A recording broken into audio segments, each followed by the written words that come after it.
Hi everyone, it's Laura. I'm one of the nurses here at the Nottingham, and I just want to talk to you today a little bit about all the changes we've been dealing with due to this coronavirus.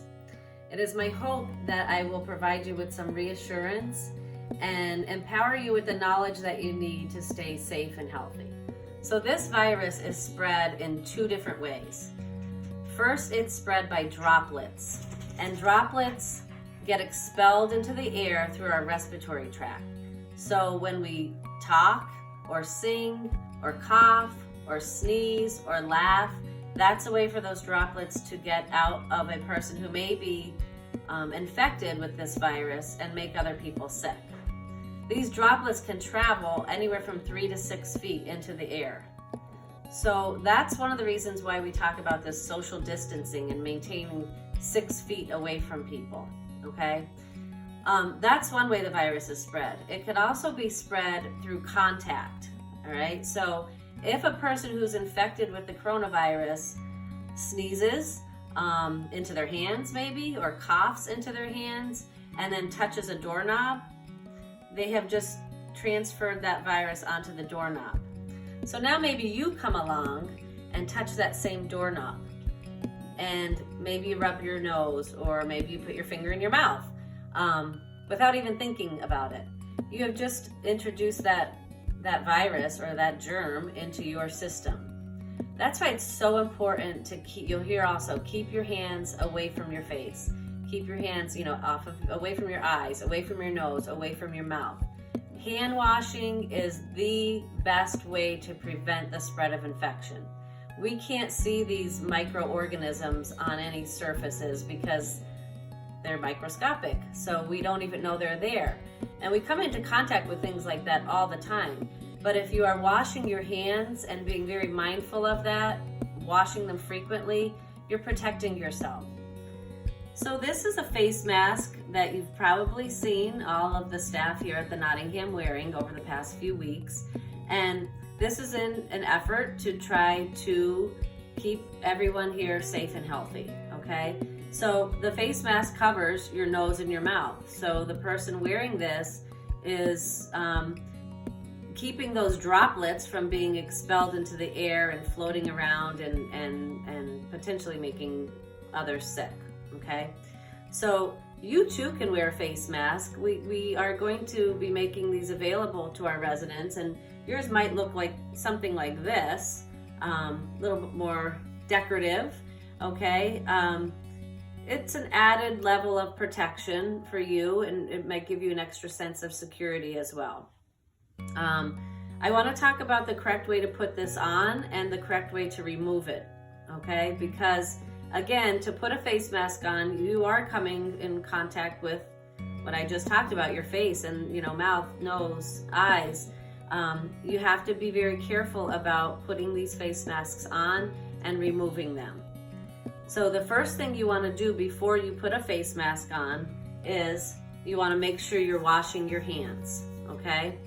So in the case of one of these decorative ones, again, this is just made out of material. It isn't a foolproof, medical grade face mask, but it does offer some protection, okay? Most of these have a top part and a bottom part. And you can tell it's the top part that goes over the bridge of your nose because there's a bendable, moldable piece on that part, okay, that you could bend and shape to fit on the bridge of your nose, okay? As much as possible, except for adjusting that nose piece, you should just be handling this by these loops that go around your ears, okay? So you've washed your hands really well, and then you're gonna pick your face mask up by the loops, okay? And you're gonna loop it around your ear, both ears, and you want it to cover your nose and your mouth, right under your chin, and you wanna adjust that piece to fit snugly on your nose, over the bridge of your nose, okay? You can now feel free to go out and about into the hallways, to the trash room, or wherever you need to go. When you get back to your apartment, before you remove this, of course you're going to remove it by the ear loops, and you want to try to fold it so that the part that was against your face is folded onto itself by using the loops, okay? Once you put this, maybe you have a paper lunch bag or some type of paper bag that you could just drop this in to store it there until you're going to use it again.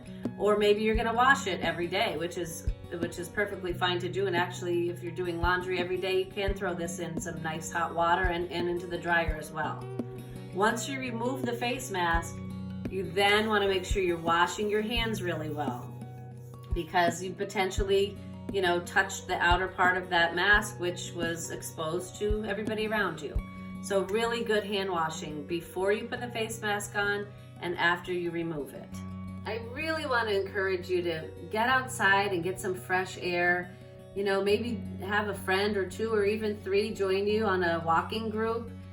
If you all have your face mask on and you all are maintaining that 6 feet away from each other, although it's different from how we would normally take a walk with somebody, but it's really important for your state of mind, and fresh air and sunshine is always a good thing for you.